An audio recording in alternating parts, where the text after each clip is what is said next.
গ্রাম থেকে শহর, পাড়া থেকে মহল্লা, দেশ থেকে বিশ্ব, সবকিছুর চালিকা অর্থ। সেই অর্থনীতির 10 দিগন্ত নিয়ে চ্যানেল এস এর নিয়মিত আয়োজন লিডারশিপ অনুষ্ঠানে সবাইকে স্বাগত জানাচ্ছি। সাথে আছি নুবুত রহমান। পরিবেশিত হচ্ছে TV star, premium holdings limited, intech properties limited এবং দৌলত প্রপার্টিস লিমিটেডের সৌজন্যে।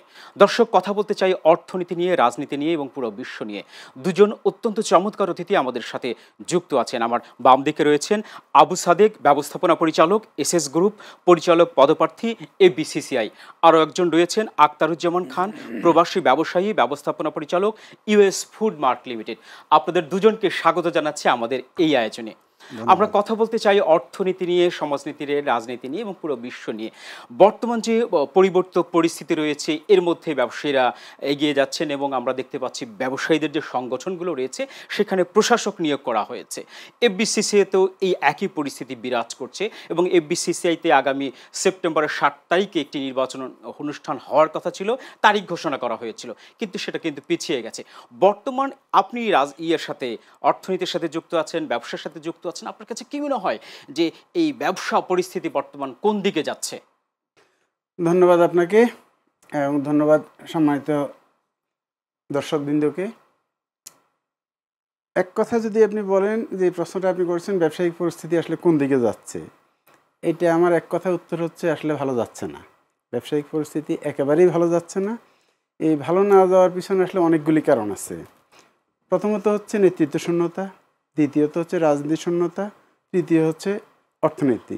সব কিছু মিলে নেতৃত্ব শূন্যতা এই কারণে আছে, আমাদের কোথায় কোনো নেতৃত্ব নাই, জাতীয় পর্যায়েও নাই। আমাদের ইন্টারিম একটা গভর্নমেন্ট আছে, বাট এটাকে আমরা সাময়িক চলার জন্য বলতে পারি ঠিক আছে, বাট বাস্তবে কিন্তু এটা সঠিক নেতৃত্ব না। দেশ পরিচালনার জন্য এটা কোনোভাবেই সঠিক নেতৃত্ব না। এরপরে আসেন আপনি ব্যবসায়ী নেতৃত্ব। ব্যবসায়ীদের ক্ষেত্রে বেশিরভাগ ক্ষেত্রে প্রশাসক বসানো হয়েছে।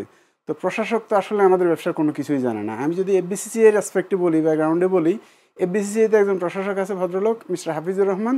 বাট উনি আসলে, আমি খুব সরি বলতেছি আগে কথাটা যে আমার এইভাবে বলা ঠিক কিনা আমি জানি না, তারপর আমি বলতেছি উনি ব্যবসার বউ বুঝে না। উনি বুঝে শুধু ওনার প্রশাসনিক, কীভাবে ওনার ক্ষমতাটা অ্যাপ্লাই করতে হবে, কীভাবে ওনার ওই চেয়ারটাতে বসে থাকতে হবে, কীভাবে উনি পাওয়ারটা এক্সারসাইজ করবে। বিসাইড দিস উনি ব্যবসার কোনো কিছুই বুঝে না এবং ব্যবসায়ী কোনো নেতৃত্বকে নিয়ে উনি কোনো মিটিং কখনোই করে নাই। উনি মিটিং করে এমন লোক নিয়ে, যেমন আমার সেক্টরে যে সঠিক নেতৃত্বে অবস্থানে আছে বা 1 নম্বর অবস্থানে যাকে দিয়ে এই সেক্টরটা ডেভেলপমেন্ট সম্পর্কে কথা বলা যাবে, সেই সেক্টরে কাউকে উনি ডাকে না। উনি ওনার পছন্দ মতো কয়েকজন লোক আছে, যেই কোনো প্রয়োজন হলে শুধুমাত্র ওই কয়েকজনকেই ডাকে, যারা আসলে কেউই সত্যিকার অর্থে ব্যবসার সাথে সংযুক্ত না। যার কারণে এই প্রশাসক দিয়ে আসলে ব্যবসা কখনোই হবে না। এটা আমার এফবিসিসিআই এর কথা বলতেছি না। এফবিসিসিআই যেহেতু জাতীয় নেতৃত্ব, পুরো ব্যবসায়িক কথাই আপনি বলছেন, পুরো ব্যবসায়িক কমিটির ক্ষেত্রেই বলতেছি, প্রশাসক দিয়ে কখনো ব্যবসা হবে না। ব্যবসা করতে গেলে ব্যবসায়িক নেতৃত্বই লাগবে। প্রশাসক বসাতে পারেন আপনি, সেখানে একজন ব্যবসায়িক নেতৃত্বকে নিয়ে আসেন, যেটা ইতিপূর্বে হয়েছে 2001 সালে, 2010 সালে, 1996-এ 3বার কিন্তু প্রশাসক বসানো হয়েছে এফবিসিসিআইতে এবং প্রতিবারই কিন্তু ব্যবসায়িক নেতৃত্ব বসানো হয়েছে। তখন কিন্তু ব্যবসায়িক কাঠামোটা ঠিক ছিল। But for the first time, this is the first time যে এখানে একজন আমলা বসানো হয়েছে, যে আমলা আসলে ব্যবসার কোনো কিছুই বুঝে না। এই কারণে এজ এ হোল ব্যবসার অবস্থা হচ্ছে খুব স্থবির। ব্যবসায়ীরা একেবারেই ভালো নেই এবং এই ভালোটা যতক্ষণ পর্যন্ত রাজনৈতিক নেতৃত্ব ক্ষমতা না আসবে, গণতান্ত্রিক নেতৃত্ব ক্ষমতা না আসবে, ততক্ষণ পর্যন্ত বাংলাদেশের পরিস্থিতি ভালো হবে না। হ্যাঁ, আমরা যেতে চাই একটু আক্তারুজ্জামান খান আপনার কাছে। আপনি প্রবাস জীবন করছেন, দীর্ঘ সময় ধরে আপনি প্রবাসে ছিলেন।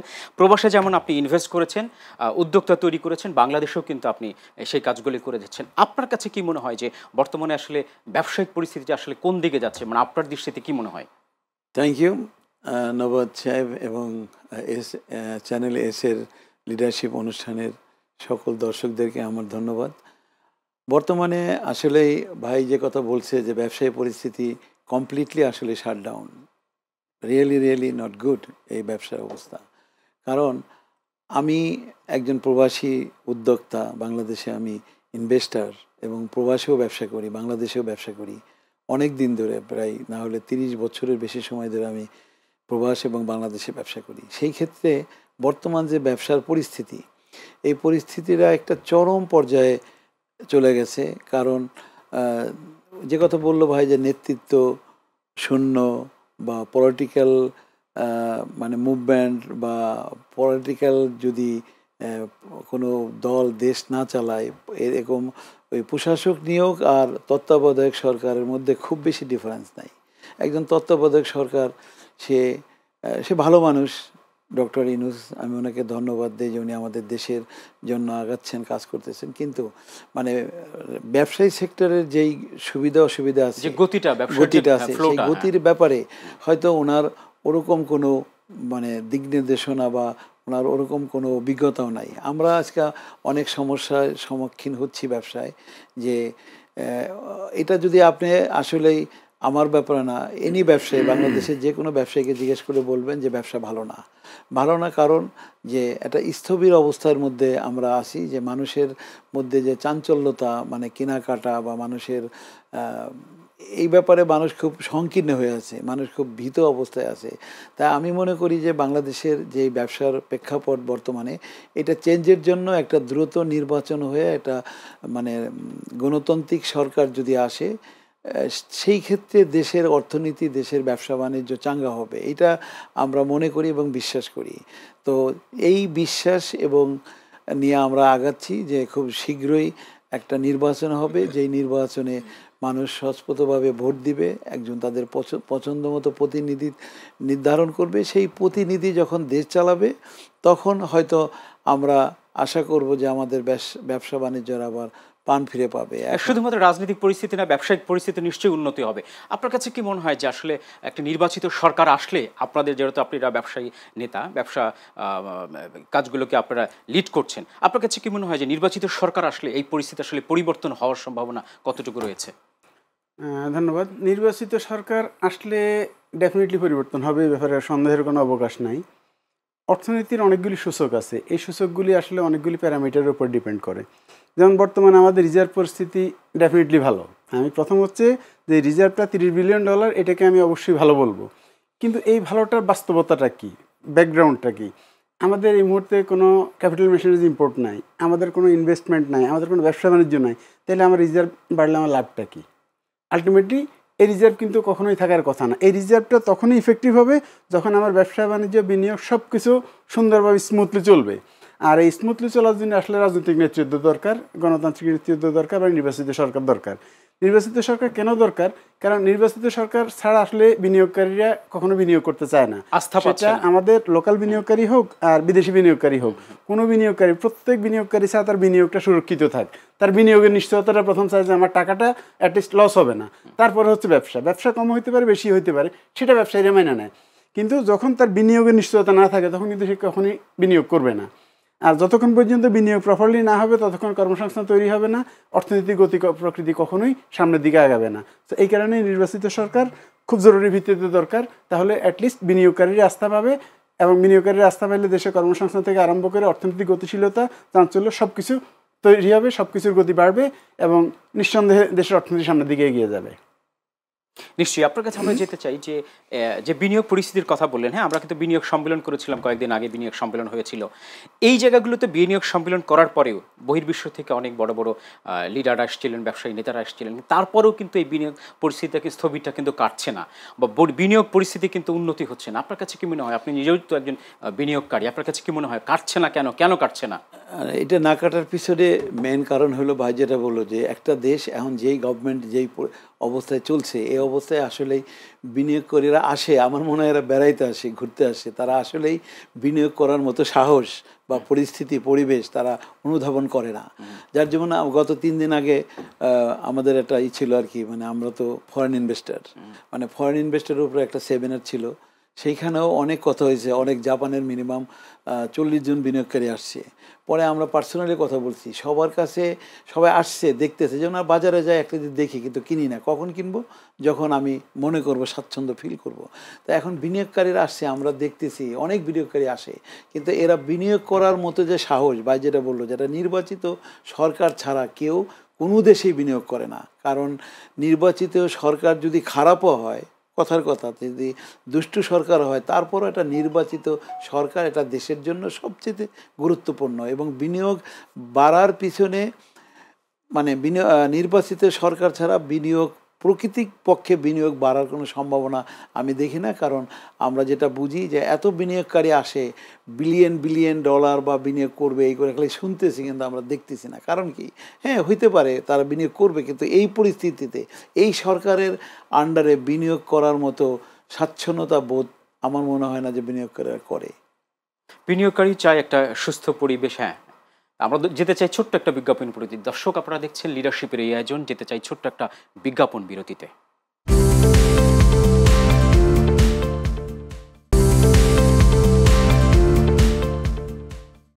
দর্শক, সাথে থাকবার জন্য অসংখ্য ধন্যবাদ। আমি যেতে চাই আবু সাদিক ভাই আপনার কাছে। হ্যাঁ, আপনি হচ্ছে ব্যবসায়ীদের একজন নেতৃত্ব দিচ্ছেন। এফবিসিসিআইতে আগামী নির্বাচনে আপনি একজন পরিচালক প্রার্থী। আগামী সেপ্টেম্বরে তো একটি ঘোষণা করা হয়েছিল, নির্বাচনের তারিখ ঘোষণা করা হয়েছিল। এটি আসলে কেন পেছালো বা কি কারণে পেছালো, কি মনে হয় আপনার কাছে? সবচেয়ে সুন্দর একটা প্রশ্ন করছেন। এই প্রশ্নটার জন্য আমি আপনাকে স্পেশাল থ্যাঙ্কস দিচ্ছি যে এটা কিন্তু পিছনের কথা না, এখানেও সেই একই ঘটনা আমলাতান্ত্রিক জটিলতা। কারণ ওনারা যে গত 20 মে ওনারা মানে একটা এটা কি বলবো একটা আরপিওর মতো জারি করছে যে নির্বাচনের জন্য কি কি ক্রাইটেরিয়া সেট করা হয়। এই ক্রাইটেরিয়াগুলি কিন্তু আমরা নিজেরা সেট করে দিছি। আমাদের ব্যবসায়িক বিভিন্ন প্রতিনিধি দল আছে, বিভিন্ন প্যানেল আছে। আমরা প্রত্যেকটা প্যানেল থেকেই কম বেশি আমরা সংস্কারের জন্য সুপারিশগুলি করছি। এই সুপারিশের মধ্যে অন্যতম ছিল প্রত্যেকটা পদে সরাসরি নির্বাচন। এটা ছিল আমাদের অন্যতম দাবি। আগে যেমন ওহিনাজিলের মাধ্যমে প্রেসিডেন্ট নির্বাচিত হইতো, আমরা মানে নির্বাচনের আগে আমাদের প্রেসিডেন্ট হয়ে গেছে, এটা এক ধরনের ওহিনাজিল বলি আমরা। তো এখন এই জিনিসটা যাতে পরিবর্তন হয়, প্রত্যেকটা পদে যাতে সরাসরি নির্বাচন হয়, এটার জন্য আমরা সুপারিশ করছি। অ্যাজ ওয়েল এজ কোনো পরিচালক যাতে পরপর 2বারের পরে বা প্রেসিডেন্ট পরপর 2বারের পরে কেউ নির্বাচিত না হইতে পারে। কারণ হচ্ছে কন্টিনিউ নেতৃত্ব তৈরি করতে হবে। নেতৃত্ব বিকশিত করতে গেলে আমাদেরকে নতুন নতুন নেতৃত্ব তৈরি করতে হবে, সেটা আমাদের সাজেশনে ছিল। এরপরে আর অনেকগুলি সাজেশন আমরা দিছি, এবং আমরা যে সাজেশনগুলি দিছি সেটা কিন্তু বই আকারে দিছি, একদম প্রিন্টেড কপি। বাণিজ্য মন্ত্রণালয়ে বাণিজ্য উপদেষ্টাকে দিছি, বাণিজ্য সচিবকে দিছি, ডিটিওকে দিছি, ইভেন প্রশাসক মহোদয়কে দিছি, বাণিজ্য সচিবকে দিছি। আমরা 5 জায়গায় টোটাল আমরা বই আকারে আমাদের সংস্কার প্রস্তাবগুলি দিছি। কিন্তু ওনারা এটাকে কি করলো, ওনারা এটাকে ওনাদের মতো করে, মানে আমরা যারা ব্যবসায়ী প্রতিনিধি তারাই তো বুঝে তাদের কী কী সংস্কার দরকার। আমি ব্যবসা করি, আমি জানি আমার প্রেসিডেন্টের কোন ক্রাইটেরিয়া হলে আমার প্রেসিডেন্ট আমার মঙ্গল করতে পারবে বা আমার প্রতিষ্ঠানটাকে ভালোভাবে চালাতে পারবে। যেহেতু এফবিসিসিআই ব্যবসায়ীদের সর্বোচ্চ প্রতিনিধি পুরো বাংলাদেশে 4 কোটি ব্যবসায়ী প্রতিনিধিত্ব করে, সেই ক্ষেত্রে এফবিসিসিআই হচ্ছে সর্বোচ্চ অভিভাবক। তো এফবিসিসিআই কোন কোন কাজগুলি, কোন নেতা কীভাবে নির্বাচিত হইলে সত্যিকারের ব্যবসায়ীদের উপকার করতে পারে, এটা আমার মনে হয় ব্যবসায়ী থেকে ভালো অন্য কেউ জানার কথা না।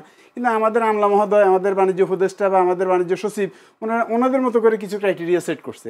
আমি জাস্ট 1-2টা এক্সাম্পল না বললেই নয়, এর মধ্যে অন্যতম এক্সাম্পল একটা দিচ্ছি ডিবিসি। ডিবিসি হচ্ছে ভেরিফিকেশন কোড। এখন প্রশ্ন হচ্ছে ডিবিসিটা প্রযোজ্য, এটা ব্যবসায়ীদের জন্য প্রযোজ্য, এটা সত্য।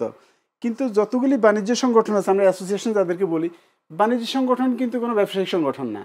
বাণিজ্য সংগঠন হচ্ছে ব্যবসায়ী সংগঠনের প্রতিনিধি। একটা সেক্টরে যেমন বস্ত্র খাতে হয়তো 500 গার্মেন্টস আছে, এই বিটিএমির একজন প্রতিনিধি ওইখানে প্রতিনিধিত্ব করে। তাহলে উনি কীভাবে প্রতিনিধিত্ব করবে সেটা কিন্তু আমরা বলে দিছি। বাট ওনারা যে ক্রাইটেরিয়াটা সেট করছে, ডিবিসি করতে হবে প্রত্যেকটা বাণিজ্য সংগঠনের। দ্যাট মিনস 450 অ্যাসোসিয়েশন আছে, প্রত্যেকটা অ্যাসোসিয়েশনকে ডিবিসি করতে হবে। তো এটা তো কোনো ব্যবসায়িক সংগঠন না। এই আইনটা আগেও ছিল, বাট এটা আগে থাকলেও এটাকে কী করছে, ইম্পোজ করে নাই কখনো। কিন্তু বর্তমান প্রশাসক বা বর্তমান যে যারা দায়িত্বে আছে, এরা এটাকে ইম্পোজ করছে, ইট ইজ ম্যান্ডেটরি, মানে বাধ্যতামূলক ডিবিসি করতেই হবে। আর ডিবিসি করতে গেলে ডিবিসির যে আইন, আপনি যদি 1 বছর এজিএম না করেন কোনো কারণে, মানে ডিবিসির ক্ষেত্রে বলতেছি, তাহলে আপনি পরবর্তী বছর করতে গেলে হাইকোর্টের অনুমতি নিতে হবে। একইভাবে আপনি 4 বছর থেকে ডিবিসি কোনো অ্যাসোসিয়েশনের নেই, তো কোনো অ্যাসোসিয়েশন ডিবিসি না থাকার কারণে হাইকোর্ট থেকে অনুমতি নিতে হবে। হাইকোর্টের তো গতি প্রকৃতি আপনারা বুঝেন, কোর্ট সম্পর্কে কোনো মন্তব্য করার রাইট আমাদের নাই, আমরা করবো না। কোর্ট হচ্ছে সর্বোচ্চ অথরিটি। হাইকোর্ট দেখা যায় এটার জন্য 1 মাস লাগতে পারে, 2 মাস লাগতে পারে, 3 মাস লাগতে পারে, 6 মাসও লাগতে পারে। ধরে নিলাম হাইকোর্ট খুব দ্রুত 2 মাসের মধ্যে অনুমতি দিবে। অনুমতি দিলে হাইকোর্টের একটা প্রভিশন আছে যে কেন আপনি 4 বছর এজিএম করেন নাই, এই 4 বছরের জন্য আপনাকে জরিমানা। সেটা চাইলে উনি 50,000, 1 লাখ, 2 লাখ, 3 লাখ, 5 লাখ, 10 লাখ, যে কোনো অ্যামাউন্ট হাইকোর্ট ধার্য করতে পারে। তার মানে ওই ব্যবসায়ী সংগঠনটা ধরে নিলাম 2 লাখ টাকা জরিমানা ধার্য করলো বা 5 লাখ টাকা জরিমানা ধার্য করলো, কিন্তু ওই যে ব্যবসায়িক সংগঠনটা তাদের কি 5 লাখ টাকা দেওয়ার অ্যাবিলিটি আছে কি না? যেহেতু কোনো ব্যবসায়িক সংগঠন সরাসরি ব্যবসা করে না, ব্যবসায়িক সংগঠনে যারা আছে তারা তো প্রত্যেকে ডিবিসির আন্ডারে আছে, তো আলাদা আলাদা ডিবিসি আছে, তাহলে আমার অ্যাসোসিয়েশনকে কেন ডিবিসির আন্ডারে আনতে হবে? এই হচ্ছে প্রথম আমলাতান্ত্রিক জটিলতা। এরপর আরেকটা আইন করছে, অতীতে যারা 2বার নির্বাচন করছে তারা নির্বাচন করতে পারবে না। মানে আমরা কিন্তু এই সুপারিশটা আমরাও করছি যে পরপর 2বার যারা নির্বাচন করে তারা 3য়বার নির্বাচন করতে পারবে না। পরিচালকের ক্ষেত্রে নাকি সভাপতির ক্ষেত্রে, প্রেসিডেন্টের ক্ষেত্রে? সব ক্ষেত্রে। আমাদের প্রপোজালটা ছিল প্রত্যেকটা ক্ষেত্রে পরিচালক হোক, ভাইস প্রেসিডেন্ট হোক, সিনিয়র ভাইস প্রেসিডেন্ট হোক আর প্রেসিডেন্ট হোক, প্রত্যেকটা ক্ষেত্রে পরপর 2 বার যারা নির্বাচিত হয় তারা একবার গ্যাপ দিয়ে নির্বাচন করতে পারবে, মিনিমাম একবার গ্যাপ না দিলে তারা নির্বাচন করতে পারবে না। এটা আমাদের সুপারিশ ছিল। ওনারা এটাকে রাখছে কীভাবে, এটা ভূতাপেক্ষা পদায়ন যেটাকে বলে আর কি, ভূতাপেক্ষা অর্থাৎ অতীতে যারা 2 বার নির্বাচন করছে, 94 সালের একটা আইন আছে, ওই আইন অনুযায়ী অতীতে যারা 2 বার নির্বাচন করছে পরপর তারা নির্বাচন করতে পারবে না। মানে এই জিনিসটাকে আমি একটা জিনিস কম্পেয়ার করে বলি, এটা হচ্ছে কি, মানে বাচ্চা জন্ম হওয়ার আগে জন্মদিন পালন করে, অর্থাৎ বাচ্চা জন্মই হয় নাই, আপনি জন্মদিন পালন করতেছেন। যে আইনটা এখনও কার্যকরী হয় নাই, আইনের নিয়ম হচ্ছে আইন যেদিন পাশ হবে সেই দিন থেকে কার্যকরী। যে আইনটা এখন পর্যন্ত কার্যকরী হয় নাই, পাশ হয় নাই, সেই আইনটা আপনি অতীত থেকে টাইনা নিয়ে আসতেছেন। How it can be possible? মূলত এই দুইটা গ্যাঞ্জামের কারণে বিভিন্ন লোকজন মামলা মোকদ্দমা করে পরিস্থিতিটা আরো জটিল করে ফেলছে। আরেকবার আসবো, আমি যেতে চাই একটু আখতারুজ্জামান খান আপনার কাছে। আপনি দেখতে পাচ্ছেন যে বর্তমান সরকারের গণঅভ্যুত্থানের কিন্তু 1 বছর পেরিয়েছে। সরকার বলছে যে 1 বছর আমরা পার করলাম, আমরা এখন দ্বিতীয় পর্বে আছি, অর্থাৎ দ্বিতীয় পর্বে নির্বাচন, একটা সুষ্ঠু নির্বাচন করতে চাই। আপনি তো প্রবাস জীবন করছেন, বাংলাদেশে আপনি ব্যবসায়ের সাথে যুক্ত আছেন। আপনার কাছে প্রত্যাশা কেমন যে ফেব্রুয়ারিতে যে নির্বাচন হবে, একজন ব্যবসায়ী নেতা হিসেবে আপনার কাছে প্রত্যাশা কেমন, চাহিদা কেমন? Thank you. মানে প্রত্যাশা তো আসলে অনেক, কারণ ফেব্রুয়ারিতে যে নির্বাচনটা হবে, মানে এই নির্বাচনের অপেক্ষায় বাংলাদেশের আমি মনে করি 99% ব্যবসায়ী, পলিটিশিয়ান যারা আছে তাদের কথা বলবো না, কারণ আমি পলিটিক্স করি না, কিন্তু যারা বিজনেস করে, আমার মনে হয় আমার যত ফ্রেন্ড আছে ব্যবসা করে, বড় ছোট, মানে একটা নির্বাচন যে খুব তাড়াতাড়ি দরকার, এবং একটা নির্বাচিত সরকার না আসা পর্যন্ত ব্যবসা বাণিজ্যর যে মানে এই প্রতিবন্ধকতা তৈরি হয়ে রয়েছে, যে ভাই অনেকগুলো কথা বলছে, যারা দর্শক আছে তারা বুঝবেন ওনার কথাগুলো যে কী সমস্যা। নির্বাচিত সরকার আমাদের দরকার, ব্যবসায়ীদের দরকার। হয়তো কোনো পলিটিশিয়ান যারা আছে, কোনো পার্টির দরকার, কোনো পার্টির দরকার না, ডাজ নট ম্যাটার, এটা আমরা ব্যবসায়ীরা এটা কিছু মনে করি না, কিন্তু আমরা যারা ব্যবসায়ী আছি তাদের নির্বাচন দরকার, এবং একটা জনপ্রতিনিধিত্ব সরকার এবং সুষ্ঠু ভোটের মাধ্যমে একটা জনপ্রতিনিধিত্ব সরকার আসবে বাংলাদেশে, যেই সরকার দেশ পরিচালনা করবে, যেই সরকার হবে আমাদের মানে বাংলাদেশ একটা মানে সমৃদ্ধশালী দেশ চলার জন্য, এগিয়ে যাওয়ার জন্য তাদের দায়িত্ব থাকবে। তো সেই ক্ষেত্রে আমি মনে করি যে বিভিন্ন পলিটিক্যাল যারা নেতৃত্ব আছে, নেতৃবৃন্দ আছে, তারাও কিন্তু অনেকেই, যেমন যে ভাই বলো, প্রশাসনিক ব্যক্তি কিন্তু ব্যবসায়ী বুঝে না। একটা প্রশাসনিক কর্মকর্তা নিয়োগ দিয়েছে, যেমন আমি বাংলাদেশ কম্পিউটার সমিতির মেম্বার, আমাদের এখানে প্রশাসন নিয়োগ দিয়েছিল, আমরা অনেক সমস্যায় পড়ছি। একটু যুক্ত করতে চাই, আপনি যেহেতু কম্পিউটার সমিতির কথা বললেন, আপনি কিন্তু বিগত দিনেও তো একটা নির্বাচিত সরকার ছিল, তখন কিন্তু ক্ষতিগ্রস্ত হয়েছিলেন। ও জি, এটা ভালো প্রশ্ন করছেন, থ্যাংক ইউ এই প্রশ্ন করার জন্য। আমি নির্বাচিত, বিগত নির্বাচিত প্রতিনিধিদের কারণে, সরকারের কারণে আমি বাংলাদেশের কম্পিউটার বিজনেসে একজন পাইনিয়ার, মানে সিনিয়র কম্পিউটার বিজনেসম্যান। আমার কোম্পানি বাংলাদেশের, ওইটার নাম ছিল আইমার্ট কম্পিউটার টেকনোলজি লিমিটেড, এবং আমি মানে ওইটা আমেরিকান জয়েন্ট ভেঞ্চার কোম্পানি ছিল, এবং আমার কোম্পানিটা অনেক মানে ফেমাস ছিল, খুব পরিচিত ছিল মানুষের কাছে। কিন্তু 2016 সনে এই স্বৈর শাসকের আমলে মানে আমি অন্য মানে দলের একটু আমার ভিতরে একটু আছে আর কি, সমর্থন করি, যেই কারণে আমার ওই সরকার আমলে আমার 2টা ব্যবসা বিনা কারণে, বিনা নোটিশে, মানুষকে যেমন ধরে নিয়ে ক্রস ফায়ার দেয়, ঠিক বিনা কারণে, বিনা নোটিশে আমার 2টা ব্যবসা বন্ধ করে দেয়। সেই ক্ষেত্রে আমি যে পরিমাণ ক্ষতিগ্রস্ত হয়েছি, এটা আপনাকে আমি হিসেব করে বুঝাতে পারবো না। কিন্তু ওই সময় আমি দেশেও ছিলাম না, আমেরিকাতে ছিলাম, কিন্তু আমি দেশে কমই থাকতাম, কারণ আমি একটু ভিন্ন রাজনীতি অবলম্বন করি আর কি। আমরা শুনবো আপনার সাথে, আরেকবার নিশ্চয়ই আপনার কাছে আসবো। আমি যেতে চাই হচ্ছে আবু সাদিক ভাই আপনার কাছে, যে দলমত সবার ঊর্ধ্বে হচ্ছে একজন ব্যবসায়ী চিন্তা করে দিন শেষে তার লাভ লসের খাতাটা দেখতে, মিলিয়ে নিতে। আপনাদের কাছ থেকে বা আপনারা ব্যবসায়ী হিসাবে আগামী নির্বাচনটা প্রত্যাশা কিভাবে করেন, বা বর্তমান যেভাবে চলছে আপনাদের চাওয়াটা কি, বা সামনের দিকে আপনাদের ভাবনা কি? আচ্ছা, আমি আপনার এই প্রশ্নের উত্তর দিচ্ছি, তার আগে আমি আরেকটা জিনিস একটু, ওই ভাইকে যে প্রশ্নটা এর আগে করছিলেন, নির্বাচিত সরকার কেন দরকার, এটা একটা কারণ আমি শুধু ব্যাখ্যা করি আপনাকে। সেটা হচ্ছে আমাদের বর্তমানে যে ইউনুস সাহেব আছে, উনি কিন্তু অত্যন্ত ক্রেডিবল লোক, এবং উনি অনেস্ট লোক, উনি সিনসিয়ার লোক, উনি কোয়ালিফাইড লোক। ওনার কিন্তু একটা প্যারামিটার আপনি বলতে পারবেন উনি অযোগ্য, উনি সর্বোচ্চ যোগ্যতা সম্পন্ন লোক। কোয়ালিটি নিয়ে কোনো সন্দেহ নেই, সব ব্যাপারে উনি দুর্নীতিবাজ না, উনি সত্যিকার অর্থে সৎ লোক, বা উনি কোয়ালিফাইড লোক। ওনার লেখা 87টা, মানে ওনার লেখা বই বিশ্বের 87টা নামি দামি ইউনিভার্সিটিতে পড়ানো হয়, তারপরে ওনার যোগ্যতা বলেই কিন্তু উনি ওই জায়গায় আসছে। বাট প্রেক্ষাপটটা হচ্ছে এরকম যে এখন এই চেয়ারটাতে আপনি ইউনূস সাহেব না, এই চেয়ারটাকে যদি আপনি প্রেসিডেন্ট ট্রাম্পকেও এনে বসায় দেন, তাতেও কিন্তু বিনিয়োগ পরিস্থিতির উন্নতি হবে না। কারণ বিনিয়োগ পরিস্থিতির উন্নতিটা হয় আসলে স্টেবল গভর্নমেন্টের উপর ডিপেন্ড করে। যেহেতু এই গভর্নমেন্টটা স্টেবল না, সবাই জানে ইউনূস সাহেবের প্রতিনিধিত্ব নিয়ে কারো কোনো দ্বিমত নাই, আমরা সবাই ওনাকে আন্তরিকভাবে সমর্থন করি, কিন্তু এরপরও স্টেবিলিটিটা হচ্ছে মেইন জিনিস। সবাই জানে এই গভর্নমেন্ট 2 দিন পরে হোক আর 2 দিন আগে হোক এটাকে গভর্নমেন্টকে বিদায় নিতে হবে। বাট একটা নির্বাচিত সরকার যখন আসবে মিনিমাম 5 ইয়ার্স তার একটা ডিউরেশন থাকে। সো 5 ইয়ার্সের জন্য আমার বিনিয়োগটা সুরক্ষিত, এই কারণেই মূলত নির্বাচিত সরকারটা দরকার। এই হচ্ছে মূল কারণ। এখন আপনি যে প্রশ্নটা করছেন যে আমরা আসলে কেমন প্রত্যাশা করি, আমরা সত্যিকার অর্থেই আমরা যারা ব্যবসা করি আমরা রাজনীতির ঊর্ধ্বে। আমরা যেই রাজনৈতিক দলই ক্ষমতা আসুক না কেন, যেই সরকারি ক্ষমতা থাকুক না কেন, আমরা তাদের সাথে কাজ করব। ব্যবসায়ী হিসেবে আমাদের নৈতিক দায়িত্ব এটা। আমাদের মূল দায়িত্ব হচ্ছে ব্যবসায়ীদের স্বার্থটা রক্ষা করা। ব্যবসায়ীদের স্বার্থ রক্ষা করলে বিনিয়োগ পরিস্থিতি উন্নত হবে, কর্মসংস্থান বৃদ্ধি পাবে, এজ এ হোল দেশ একটা স্টেবল পজিশনে চলে আসবে। সো আলটিমেটলি ব্যবসায়ীদের উপর অনেক কিছুই নির্ভর করে। ব্যবসায়ীরা ভালো থাকা মানে আলটিমেটলি পুরো দেশ ভালো থাকা। এই কারণে আমরা নিশ্চিতভাবে চাইব যে একটা ভালো নির্বাচিত সরকার, গণতান্ত্রিকভাবে নির্বাচিত, জনগণ যাকে ভোট দেয় এটা নিয়ে আমাদের কোনো মাথা ব্যথা নাই, কিন্তু ভোটটা হইতে হবে 100% ফেয়ার, 100% নিরপেক্ষ। প্রশাসন নিরপেক্ষ থাকতে হবে এবং জনগণ যাতে তার পছন্দ মতো প্রার্থীকে ভোট দিতে পারে। অর্থাৎ আমি যাকে চাই তাকেই যেন ভোটটা আমি দিতে পারি, কেউ যেন আমাকে ম্যানিপুলেট করতে না পারে। ম্যানিপুলেট অনেকভাবে করা যায়, সেটা পয়সা দিয়ে, অস্ত্র দিয়ে, বিভিন্ন ধরনের মাধ্যম আমাদের দেশে প্রচলিত আছে। বাট আমি চাই দলমত সব কিছুর ঊর্ধ্বে উঠে 100% নিরপেক্ষ একটা নির্বাচন হোক এবং সেই নির্বাচনের মধ্যে একটা গণতান্ত্রিক সরকার প্রতিষ্ঠিত হোক। যখন সত্যিকারের জনগণের ভোটে গণতান্ত্রিক সরকার নির্বাচিত হবে তখন তাদের মধ্যে জবাবদিহিতার পরিমাণটাও বেশি থাকবে। যেটা আমরা অ্যাটলিস্ট 3টা এক্সাম্পল দিতে পারি নির্বাচনের ক্ষেত্রে, 91, 96 এবং 2001।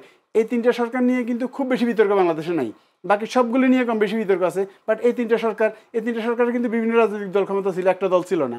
বাট এই 3টা সরকারের ব্যাপারে কিন্তু খুব বেশি বিতর্ক নাই। সো আমরা চাই এর থেকে আরো ফেয়ার ইলেকশন যেন হয়, যাতে কোনো প্রশ্নবোধক চিহ্ন না। আমরা নিশ্চয়ই চাই। সাদেক ভাই, যদি সময় থাকে নিশ্চয়ই আপনার কাছে আমরা ফিরে আসবো। আচ্ছা ভাই, আপনার কাছে আমরা আসতে চাই যে একদম শেষ পর্যায়ে চলে এসেছি, আপনার প্রত্যাশা কেমন, বাংলাদেশ নিয়ে আপনার ভাবনা কেমন একজন ব্যবসায়ী নেতা হিসেবে? আসলেই বাংলাদেশ নিয়ে তো ভাবনা থাকবেই, কারণ এটা আমার দেশ। যতই যাই বলেন, আমি আমেরিকা থাকি 25 বছর, but this is not my country. আমি আমেরিকান সিটিজেন, ঠিক আছে, বাট তারপরে আমার জন্ম বাংলাদেশে। I love my country. আমি বাংলাদেশ ভালো থাকুক, ভালো চলুক, এটা আমার চাওয়া। এবং বাংলাদেশে যে আমার মতো ছোটোখাটো বড় ব্যবসায়ী আছে, যেইটা বর্তমান সমস্যা, যেই সমস্যার জন্য আমরা ব্যবসায়ী খুব চুপচাপ আছি এবং প্রতিদিন প্রহর গুনি যে কখন একটা নির্বাচিত সরকার আসবে, আমাদের ব্যবসা বাণিজ্য আবার ফেরা মানে সুগম হবে, ব্যবসা বাণিজ্য আবার তড়িৎ গতিতে চলবে। কিন্তু আমি দেখি যেটা, যে এটা আমার প্রত্যাশা না যে পলিটিক্যাল পার্টি যারা আছে, ছোট হোক বড় হোক, আজকে জন্ম নিছে আর 40 বছর আগে যেমন, তাদের মধ্যে কেন মানে এই নির্বাচন নিয়ে একটা ধোঁয়াশা। কেউ চায় নির্বাচন হোক, তারা কেউ চায় হয় না, হবে না। কেউ বলছে আমাদের মানে মাননীয় প্রধান উপদেষ্টা যে ফেব্রুয়ারিতে নির্বাচন হবে। আবার ওই দিন শুনলাম এক নেতা বলতেছে ফেব্রুয়ারিতে নির্বাচন হবে না, ফেব্রুয়ারিতে নির্বাচন হবে না। বাট এটা কিন্তু আমরা আতঙ্ক হয়েছি, কিন্তু মাননীয় উপদেষ্টা, প্রধান উপদেষ্টা তো ঘোষণা দিয়ে দিয়েছে। আচ্ছা, আমরা আতঙ্ক হই। এবং সত্যি কথা যেটা প্রত্যাশা আমাদের একটাই, ব্যবসায়ীদের, আমি ব্যবসায়ীর পক্ষে তো বলি, কোনো ব্যবসায়ী বলবে না যে নির্বাচন চাই না। আমিও এই পর্যন্ত শুনি নাই, হয়তো 2, 4, 50, 100 জন ব্যবসায়ীর সাথে এর মধ্যে মেশা হয়েছে, চলা হয়েছে।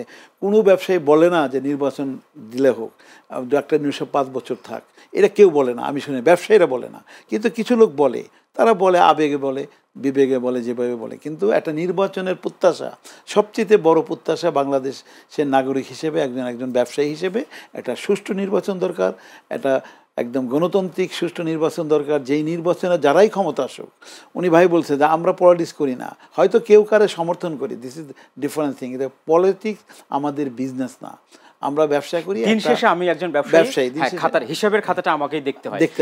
একদম শেষ পর্যায়ে চলে এসেছে, ছোট্ট করে যদি আমি এক বাক্যে 2টা প্রত্যাশার কথা বলবো। প্রথম হচ্ছে আমার এফবিসিসি নির্বাচন, দ্বিতীয় হচ্ছে জাতীয় নির্বাচন।